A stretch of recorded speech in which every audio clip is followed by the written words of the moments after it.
এই যে ঘটনা ঘটেছে এবং সাধারণ মানুষ তো বিষয়টা অতটা বোঝেনি, এবং এই ঘটনা যে পুরোপুরি চক্রান্ত সেটা কিন্তু কিছুদিন আগেই ডক্টর ইউনূস বলে দিলেন আপনার নিউ ইয়র্কে যে সভায় তিনি ছিলেন।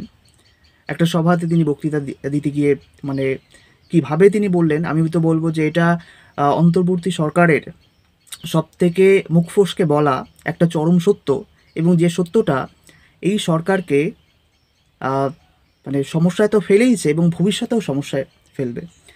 কারণ এক্ষেত্রে তিনি যখন বললেন যে ঘটনাটা পুরোপুরি একটা পরিকল্পনা মাফিক ঘটনা, যা অনেক দিন ধরে তৈরি করা হয়েছে এই প্ল্যানটা, এবং এই প্ল্যানিংয়ের পেছনে যারা রয়েছে সেই সব আহ, যারা প্ল্যানার রয়েছে তাদেরকে তিনি দেখালেন, তো তাদের সাথে পরিচয় করালেন।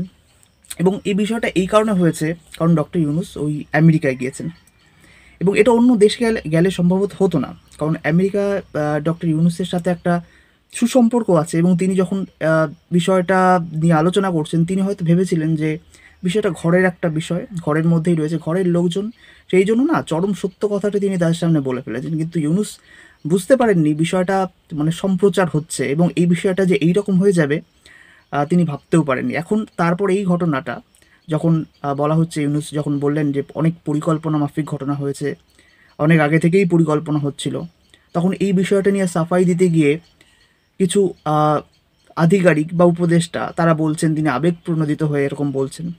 কিন্তু আসলে বিষয়টা যে কতটা আবেগপ্রণোদিত হয়ে বলেছেন সেটা কিন্তু বর্তমানে আহ, মানে বিষয়টার যে কতটা সত্য বা মিথ্যা সেটা কিন্তু সাধারণ মানুষ বুঝতে পারছে। মানুষকে আর বোকা বানানো যাবে না। এই বিষয়ে আরও একটা কথা বলতে চাইবো, সেটা হলো ডক্টর ইউনূস সেই বৈঠকে বা সেই সভায় তিনি যখন বললেন প্ল্যানিং, তখন আহ, যে আন্দোলনটা হয়েছে এবং সেই আন্দোলনে যে প্রাণহানি হয়েছে সেই বিষয়টা কি তাহলে এদের প্ল্যানিং ছিল?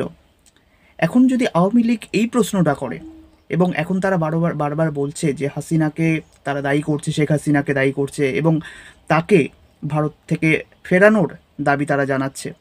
এখন এখান থেকে যদি প্রশ্ন করা হয়, আপনারা যে কিছুদিন আগেই বললেন এই ঘটনাটা আপনাদের সাজানো, আপনাদের প্ল্যানিং, তাহলে এই যে যে হত্যা, এই যে যে তাণ্ডব যে চলেছিল যে আন্দোলনের সময়, যে ছাত্র আন্দোলনের সময়, সেই আন্দোলন যে আপনাদের চক্রান্ত না সেটা কে বলবে?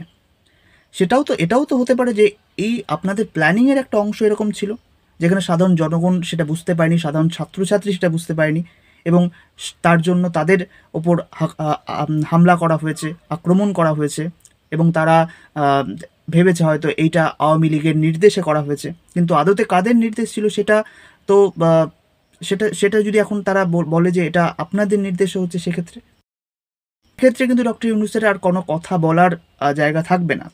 কারণ ইতিমধ্যে তিনি যে বক্তব্য দিয়েছেন, ওই যে বললাম যে প্ল্যানিং যে কথাগুলো বলেছেন তিনি ওই বৈঠকে গিয়ে, এই কথাগুলো সুবাদে, এবং এই কথাগুলো বর্তমানে সব জায়গায় রেকর্ডেড আছে, এখন আপনি চাইলেও এটাকে পরিবর্তন করতে পারবেন না। সুতরাং এই সরকার যে কথাগুলি বলেছে, এই কথাগুলো কিন্তু এই সরকারকে পতনের মুখে ফেলবে। কারণ আমি যে আমি আগেই বললাম যে পতনের মুখে ফেলবে, সেই কারণটা কিন্তু এইটা।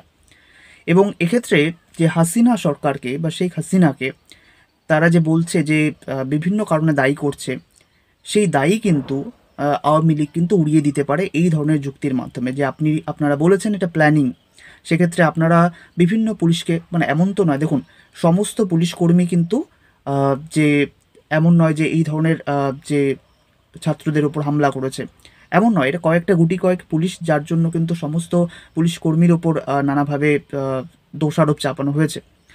তো এক্ষেত্রে দেখুন সেই সমস্ত গুটি কয়েক পুলিশ কর্মীকে যদি, কারণ আপনারা জানেন যে এই ঘটনার পুরো ফান্ডিং কিন্তু ইতিমধ্যে বেশ কিছু রিসার্চ, এই নিয়ে আমি কিন্তু ভিডিও দিয়েওছি, কিছু রিসার্চ কিন্তু অলরেডি পাবলিশ হয়ে গেছে ভারতীয় সংবাদ মাধ্যমে। তো সেই বিষয়টার ভিত্তিতে এই ধরনের যে আন্দোলন হয়েছিল, ছাত্র আন্দোলন, সেই সব আন্দোলনের অনেকটা স্পন্সরশিপ নিয়েছিল আমেরিকার বিভিন্ন মানে আমেরিকা থেকে এসেছিল, এবং তাদের যে পরিকল্পনা, তাদের যে চক্রান্ত, সেটা কিন্তু সেইখান থেকে হচ্ছিল। এই ধরনের বিষয় অভিযোগ কিন্তু বরাবরই আসছে, এই ধরনের ঘটনা কিন্তু বরাবরই সামনে আসছে ওই সব রিসার্চের মাধ্যমে। এবার এই যে বিষয়টা রয়েছে, আপনার যে বিভিন্ন পুলিশ কর্মীকে যদি ক্রয় করে তাদেরকে যদি বলে দেওয়া হয়, তাদেরকে প্ল্যানিংয়ের অংশ যদি করা হয়, সেক্ষেত্রে, এবং তাদেরকে যদি বলে দেওয়া হয় তোমরা ছাত্রদের উপর আক্রমণ করো, গুলি বর্ষণ করো, এবং এর সুবাদে এই সূত্র ধরে সমস্ত পুলিশ কর্মীকে দোষারোপ করা এবং এই সুবাদে শেখ হাসিনাকে দোষারোপ করা, এই ধরনের বিষয়টা যদি তারা প্ল্যানিং করে, সাধারণ মানুষ এটা কিন্তু বুঝতে পারেনি। এবং দেখুন, সাধারণ মানুষ যে বাংলাদেশের বেশ কিছু মানুষ আছে খুব সহজ সরল, এবং সেক্ষেত্রে তারা বিষয়টাকে না মানে অতটা জটিলভাবে ভেবে দেখেনি যে কী হতে পারে। এখন কিন্তু তারা সেটা বুঝতে পারছে, এবং এর জন্য তাদের মধ্যে একটা প্রতিবাদী আন্দোলন কিন্তু চলছে। কারণ কিছুদিন আগেই, দু একদিন আগেই আমি শুনছিলাম যে একটা নতুন যে ডক্টর ইউনূসের যে বাড়ি, সেটা ঘেরাও করা হয়েছে, এবং তাদের যে যারা আপনার ছাত্রছাত্রীরা, তারা তাদের চাকরির বয়স বৃদ্ধির জন্য এই ধরনের একটা ঘটনা ঘটেছে। এরই সাথে বেশ কিছু আন্দোলন চলছে। মাইনরিটির ওপর তো হামলা হয়েই যাচ্ছে, এই নিয়ে তো আর বলার কোনো অপেক্ষা রাখে না।